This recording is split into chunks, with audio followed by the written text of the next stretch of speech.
మళ్ళీ Yeah, చెప్తాను. I mean, మీరు ఇచ్చిన డీటెయిల్స్ మళ్ళీ చెప్తాను. 26 జూలై 1981 6:15 AM గుంటూరు, అంతే కదా? 6:15.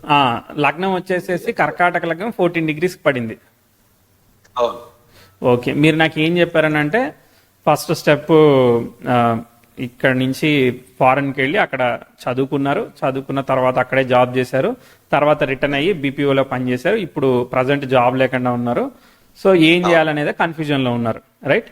అవును, రైట్. ఇప్పుడు ఇక్కడ చార్ట్ చూద్దాం. ఇప్పుడు సో ఇదేం వచ్చింది, మనం ఇక్కడ ఏంటంటే మనము వేరే టైం వేసి చెప్పిన ఈవెంట్స్ సరిపోవచ్చు, అసలు వేరే లగ్నం వేసి చెప్పినా కూడా ఈవెంట్స్ సరిపోతాయి. ఎందుకంటే మనం ప్రోగ్రెసివ్ ఆస్పెక్ట్స్ వాడతాము, ఒక దగ్గర దశాభుక్తులను వాడతాము, లగ్నాన్ని మార్చకుండా ఆధిపత్యాన్ని కరెక్ట్ గా తీసుకుంటాము. సో అందువల్ల మీకు వేరే టైం వేసినా కూడా కరెక్ట్ అవుతాయి. ప్రిడిక్షన్ 70% కరెక్ట్ అవ్వచ్చు, 80% కరెక్ట్ అవ్వచ్చు, బాగానే చెప్తున్నాడు అనిపించచ్చు.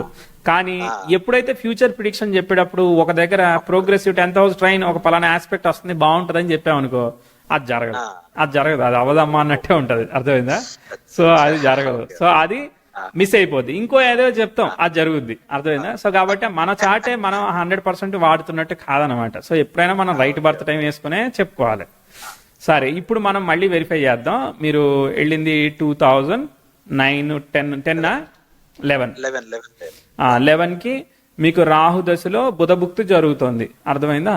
సో బుధుడి స్టార్ని ఎవరు ఆక్యుపై చేయలేదు కాబట్టి వ్యయాధిపతి పంచమాధిపతి కనెక్ట్ అయి ఉన్నాడు కాబట్టి రాహు దశ ఫారెన్ ట్రావెల్ ఇవ్వడానికి 3912 బ్రహ్మాండంగా ఆపరేట్ చేస్తుంది. ఓకేనా? ఎందుకంటే Rahu in the star of Saturn, Saturn is associated with the Jupiter, Saturn aspecting the 12th lord అనమాట. తర్వాత mercury it self 12th lord, ఆ 12th లార్డ్ అయిన వాడు థర్డ్ లో ఉన్న జూపిటర్ స్టార్ లో. సో 3912 బ్రహ్మాండంగా ఆపరేట్ అయినాయి. 312 ఆపరేట్ అయినాయి కాబట్టి మీకు ఫారెన్ ట్రావెల్ ఇచ్చింది. ఓకేనా? కానీ వీళ్ళందరూ 3 and 12 లో ఉన్నారు కాబట్టి మీకు అక్కడ వరకే సరిపోతాయి, ఖర్చులు సరిపోతాయి అంతే. అక్కడికే అవుతుంది. సో దీనికి ఇక్కడ మీకు ఆస్పెక్ట్ ఏం ఫామ్ అయింది చెప్తా. దానికన్నా ముందు ఒక ఇంప్రూవ్మెంట్ ఆస్పెక్ట్ చెప్తాను, ఛాలెంజింగ్ ఆస్పెక్ట్ చెప్తాను.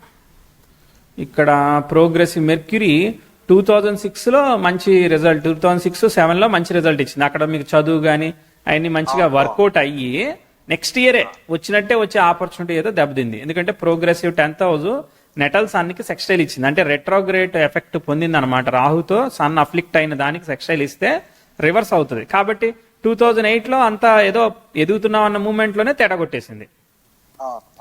దాని తర్వాత ప్రోగ్రెసివ్ వీనస్ నెటల్ మార్స్ కి స్క్వేర్ ఇచ్చింది. మీరు వివాహం అయిందని చెప్పారు, ఈ వివాహం అయిన దానిలో అండర్స్టాండింగ్ ఇష్యూస్ వచ్చాయి, అవన్నీ అందుకే కనిపించాయి.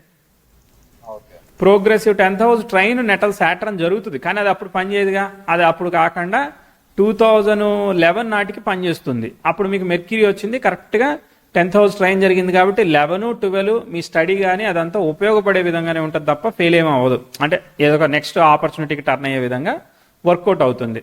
కాబట్టి 12 ఓకే, 13 ఓకే, తర్వాత మీకు ఎంతవరకు ఓకే, 14 కూడా బాగానే వెళ్ళింది. ఇక్కడ ప్రోగ్రెసివ్ వీనస్ ఏం ఆగలేదులే, ప్రోగ్రెసివ్ సన్ ఓకే. మళ్ళీ మీకు 16-17లో ఇప్పుడు బీపీఓ అన్నారు కదా, అక్కడ మీకు మంచి గ్రోత్, అంటే మీకు రికగ్నైజేషన్ కానీ తక్కువ టైంలోనే మీ మీద అప్రిసియేషన్ కానీ ఇలాంటివన్నీ మీకు కనబడాలి. కనిపించాయి కదా, పేరు వచ్చింది. తర్వాత 17 ఓకే కదా. ఇప్పుడు ఇది ఇలా సాగుద్ది అంటే ఇక మారదు అనమాట ఇప్పుడు సిచ్యువేషన్. ఓకే, అది ఎంతవరకు మారదు, దాదాపు 22 వరకు ఆల్మోస్ట్ మారదు. అర్థమైందా? 22 జూలై 23 జూలైలో మిమ్మల్ని ట్రబుల్ చేస్తుంది. అంటే ఇప్పుడు మీరు అన్నారు, సో నన్ను యూటిలైజ్ చేసేసుకొని అనుకున్నంత ప్రోగ్రెస్ ఇవ్వట్లేదు, అలాంటి కైండ్ ఆఫ్ డిసప్పాయింట్మెంట్, ఈగో, మనకి ఇచ్చే లిమిటేషన్. అంటే ఇప్పుడు మనకి అనుకున్నంత డబ్బులు ఇవ్వకుండా మన మీద ప్రెజర్ పెడితే మనం ఆ ప్రెజర్ తీసుకోలేం కదా ఒక్కోసారి. అర్థమైందా? సో అలాంటిదంతా కూడా ప్రోగ్రెసివ్ మార్స్ సన్తో కంజైండ్ అవడం వల్ల ఎక్స్పెక్టేషన్స్ ని స్పాయిల్ చేస్తుంది. అది ఆపరేట్ అయింది. ఓకేనా? ఇప్పుడు మళ్ళీ అవకాశం ఎక్కడుంది అనేది దొరకబట్టాలి. ఇప్పుడు కన్ఫ్యూజన్ మైండ్ కూడా అందుకే వచ్చింది. ప్రోగ్రెసివ్ మెర్క్యూరీ నెటల్ మార్స్ కి స్క్వేర్ అయింది కాబట్టి అసలు ఇది చేయాలా అది చేయాలా ఏంది అనేది అర్థం కాని సిచ్యువేషన్ లో ఇప్పుడు మళ్ళీ అవకాశం ఎత్తుక్కోవాలి అని అంటే ఇది బయటికి వెళ్ళాలి. ప్రోగ్రెసివ్ మార్స్ బయటికి వెళ్ళాలి. ప్రోగ్రెసివ్ 10th house 26 degrees, అసలు ఏమి ఆస్పెక్ట్ ఏమి ఫామ్ చేయలేదు. మెర్క్యూరీ బుక్త్ జరుగుతుంది మళ్ళీ. Mercury okay, mercury it self A lord of 12th associate 10th mercury star. Mercury అంటే అంత థర్డ్ హౌస్ రిలేటెడ్ గానే ఆపరేట్ అయింది కాబట్టి కన్సల్టింగ్ ప్రొఫెషన్ లోనే, అంటే మనం పాత దానిలోనే ఉండాలి. అర్థమైందా? ఇప్పుడు ఇంకో రాయితో కొట్టుకున్నా ఒకటే, ఆ రాయితో కొట్టుకున్నా ఒకటే, ఇంకో రాయితో కొట్టుకున్నా ఒకటే, కాబట్టి మార్పు ఏమీ లేదు. కాబట్టి మనం ఏంటిది, మనం మళ్ళీ రియలైజ్ అయ్యి బ్యాలెన్స్ అయ్యి మళ్ళీ వెళ్ళాలి, సేమ్ దానిలోకే వెళ్ళాల్సి వస్తూ ఉంది. ఓకే ఎందుకంటే మార్పుని సూచించలేదు కాబట్టి మనం చేంజ్ చెప్పం. Okay okay, so this mercury book is going like that అంతే. దాని తర్వాత మళ్ళీ అవకాశం కేతు వస్తాడు. కేతు స్టార్ని ఆక్యుపై చేసిన వీనస్ సెకండ్ లో ఉన్నాడు కదా, ఒక్కడే ఆక్యుపై చేశాడు కదా, ఇది మంచి ఫలితాన్ని ఇచ్చేదానికి అవకాశం ఉంది. మీకు కేతువు మూను ఒకే స్టార్ లో ఉన్నారు, దాని స్టార్ని ఆక్యుపై సన్ స్టార్ని ఆక్యుపై చేశారు. సన్ ఏమో రాహుతో కలిసినాడు. సో మీకు రవిచంద్రులు అనేది ప్రైమరీ ఇష్యూని క్రియేట్ చేస్తున్నారు. చూడండి, రవిచంద్రులు రాహుకేతులతో గ్రహణం సమయంలో ఎలా ఇరుక్కుంటారో ఆ విధంగా ఇంకో రకంగా ఇరుక్కున్నారు అంతే. దానివల్ల ఏంటిది, మనకి ఎలివేషన్ రావడానికి, రికగ్నైజేషన్ రావడానికి చాలా ఛాలెంజ్ అవుతా ఉందన్నమాట. చాలా కష్టపడాల్సి వస్తుంది. చూడడానికి లాభంలో ఉచ్చులో ఉన్నట్టు కనిపిస్తాడు, కానీ రిజల్ట్ ఇవ్వడంలో మాత్రం డ్రై రిజల్ట్ ఇస్తున్నాడు అనమాట. అర్థమైందా? వాయిస్ మళ్ళీ కొంచెం ఇంక్రీజ్, అదే అందరి దృష్టిలో అది అట్లా అనిపిస్తుంది. ఇంకోటి ఏంటంటే ప్రోగ్రెసివ్ మార్క్స్ కూడా 10th హౌస్ కు స్క్వేర్ వెళ్తుంది. కాబట్టి నేను ఏమంటున్నానంటే, ఇప్పుడు మనం 10 రూపాయలు ఎక్కువైనా తీసుకుని నాకు నచ్చలేదు అయినా కానీ పనిచేస్తానని చెప్పి వాళ్ళ దగ్గర అయినా కావచ్చు, ఇంకోళ్ళ దగ్గర అయినా కావచ్చు, మనం అదే వ్యూలో పోతా ఉండాలి అంతే. మీకు మళ్ళీ ఇది ఓవర్కమ్ చేసినాక మళ్ళీ ఆస్పెక్ట్ చెప్తాను. 10th హౌస్ ఇప్పుడు 32లో ఒక రెసిషన్ పీరియడ్ ఉంది, అది ఇక్కడ కూడా ట్రిగర్ అవుతుంది. Progressive Mars natal 10th house square అవుతుంది కాబట్టి అది దాటిన తర్వాత ప్రోగ్రెసివ్ మార్స్ 33 తర్వాత ఫ్రీ చేస్తున్నాడు. నెటల్ సాట్రాన్ కి సెక్స్టైల్ ఇస్తాడు, ప్రోగ్రెసివ్ వీనస్ నెటల్ మార్స్ కి ట్రైన్ ఇస్తుంది. ఇవి రెండు మంచి ఆస్పెక్ట్స్ అనమాట. ప్రోగ్రెసివ్ సన్ కూడా నెటల్ మూన్ కి ట్రైన్ అవుతుంది. అంటే జూపిటర్ లో మార్స్ ఏదైతే ఉందో ఇది మార్స్ కొంతవరకు బాగానే ఉంది. మార్స్ స్టార్ని ఎవ్వరూ ఆక్యుపై చేయలేదు. Mars in the star of Rahu is posited with sun, that is unfortunate thing.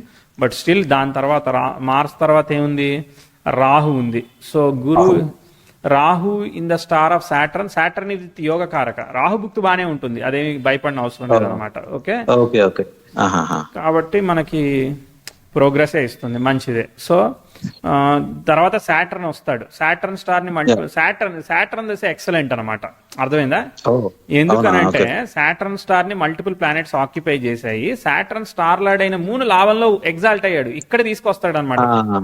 So Saturn is amazing. So Saturn దశ ఇంకా బాగా రిజల్ట్ ఇస్తుంది అనమాట. సాటర్న్ దశలో మనకి కాన్ఫ్లిక్ట్స్ వస్తాయి. కాన్ఫ్లిక్ట్స్ అంటే ఇక చిన్నయ్యే అవుతాయి అనమాట. అది ఇప్పుడు 10th హౌస్ కంజంక్షన్ మార్స్ ఒకటి వస్తుంది 43లో, అది అందరితో పాటు మనమే రెసిషన్ పీరియడ్ లాంటిది. అది Venus in the Ketu star అక్కడ ఉంది, అక్కడ ఏదో వైఫ్ హెల్త్ ఏదో ఉంటుంది అక్కడ ఉన్న సందర్భం బట్టి. అంటే నేను ఎప్పుడైనా వైఫ్ హెల్త్ ఇలాంటివి చెప్పానంటే నేను వాళ్ళకే ఉంటుందని కాదు, అది కాకపోతే పార్ట్నర్షిప్, అది కాకపోతే మదర్ హెల్త్, ఏదో ప్రాపర్టీగా ఉంటే దానిలో ఇన్వాల్వ్మెంట్, అలా ఏదో ఒక ఫినాన్షియల్ ఆ కారకత్వం ఇచ్చే ఇస్తూ ఉంటాయి. బట్ ఎనీవే, సో మనం ఇప్పుడు ఐడెంటిఫై చేసింది ఏంటంటే, ఇప్పుడు ఆల్మోస్ట్ 33 వరకు కూడా మనం ఈ విధంగా పీరియడ్ చెప్పాం. అంటే ఇప్పుడు 24 నుంచి బాబు మళ్ళీ నువ్వు తిరిగి నీ ఉద్యోగానికి నువ్వు మళ్ళీ వెళ్ళిపోవాలి, జస్ట్ రియలైజ్ అవ్వాలి, టైమ్ బ్రేక్ తీసుకొని ఈగో బ్యాలెన్సింగ్ చేసుకొని మళ్ళీ నీ కామన్ ఉద్యోగానికి వెళ్ళిపోవాలి. మిరాక్యులస్ రిజల్ట్ ఎక్స్పెక్ట్ చేయడానికి లేదు, కానీ నీ సెల్ఫ్ ఎఫర్ట్ తో నువ్వు ముందుకు పోవడానికి అయితే నీకు స్పేస్ దొరుకుతుంది అని చెప్పి మనం అర్థం చేసుకున్నాం. ఎందుకంటే ప్రోగ్రెసివ్ మెర్క్యూరీ వల్ల నెటల్ సాటర్న్ కంజైన్ చేసినప్పుడు మిస్టేక్ ఆఫ్ డెసిషన్ తీసుకుంటారు అనమాట గవాల్న. ఓకే, కాబట్టి ఆ మెర్క్యూరీ అట్లా పోతున్నాడు కాబట్టి అట్లాంటివి ఇస్తా ఉంటుంది. మార్స్ కూడా సన్ మీదకి వచ్చే వరకు అట్లా చేస్తా ఉంది. అంటే ఇప్పుడు నేను చెప్పిన దానిలో ఇంతకుముందు చెప్పింది ఇప్పుడు చెప్పిన దానిలో ఒక డిఫరెన్స్. అంటే ఈ కాల్ కన్నా ఇంకో కాల్ రికార్డ్ చేసాం, తప్పు టైం వేసి రికార్డ్ చేసాం, ఇప్పుడు మళ్ళీ రికార్డ్ చేసుకున్నాం కదా. సో ఇంతకుముందు చెప్పిన దానిలో ఏంటంటే కొన్ని కామన్ ఒక 40-50% సరిపోతాయి. ఇప్పుడు ప్రిడిక్షన్ అంతా మారిపోతుంది అనమాట అట్లా. ఓకే, సో నా క్వశ్చన్ క్లారిఫై అయిపోయిందా? అంటే ఇప్పుడు మళ్ళీ అది సేమ్ టైప్ ఫీల్డ్కే వెళ్తున్నారు అంటే ఇప్పుడు సాటర్న్ బుక్తే కదా, ఇప్పుడు ట్రై చేయొచ్చు. ఓకేనా, 25th మార్చ్ వరకు ఉంది. సరే, ఇంకో 3-4 నెలలు తర్వాత మెర్క్యూరీ బుక్తో వచ్చినా ఇబ్బంది ఏమీ లేదు. ఎందుకంటే మెర్క్యూరీ స్టార్ ఎవరో మెర్క్యూరీ స్టార్ లాడ్ యోగకారకుడు అయ్యాడు కదా. సో మళ్ళీ ఈ కన్సల్టింగ్ కార్నర్ లోనే మనం వెళ్లేదానికి అవకాశం ఉంది. దశాంశ కూడా చూద్దాం. కర్కాటక లగ్నం అయ్యింది 6:15 వేస్తే, సింహలగ్నం అవ్వలేదు మరి. ఓకే, అంటే మేబీ 9 months జస్ట్ ఒక 1-2 minutes వేస్తే సింహలగ్నంకి వెళ్తుంది. సరే, కర్కాటక లగ్నం వేసుకున్నా కానీ కర్కాటక లగ్నానికి సప్తమ భాగ్యాధిపతుల కలయిక గురువు శని కలిసి ఉన్నారు, దశమాధిపతి తృతీయంలో ఉన్నాడు. సో కన్సల్టింగ్ ప్రొఫెషన్నే ఇస్తున్నాడు, అర్థమైందా? కన్సల్టింగ్ ప్రొఫెషన్ ఇస్తున్నాడు. ఇక్కడ ఏంటంటే మనల్ని యూటిలైజ్ వాళ్ళు ఎక్కువ చేసి వాడేస్తున్నారు అని అంటే మనం ఎక్కువ ఛార్జ్ చేసి మనల్ని యూటిలైజ్ చేసుకోమని చెప్పాలి, అంతే. అంతే అంతే, గాట్ ఇట్. ఓకే, ఇంకా క్వశ్చన్స్? ఇంకా క్వశ్చన్ ఏంటంటే నాకు ఈ ఆస్ట్రాలజీ ఇది బాగా పిచ్చి పట్టేసినట్టుగా ఒక 2-3 years నుంచి నేను ఒకటే బుక్స్ చదివేట, ఇంటర్నెట్ లో చూసేయడం. ఓకే, ఎంతవరకు వచ్చారు మరి? ఏమన్నా మీ జర్నీలో మా వీడియోస్ ఏమైనా హెల్ప్ అయ్యాయా?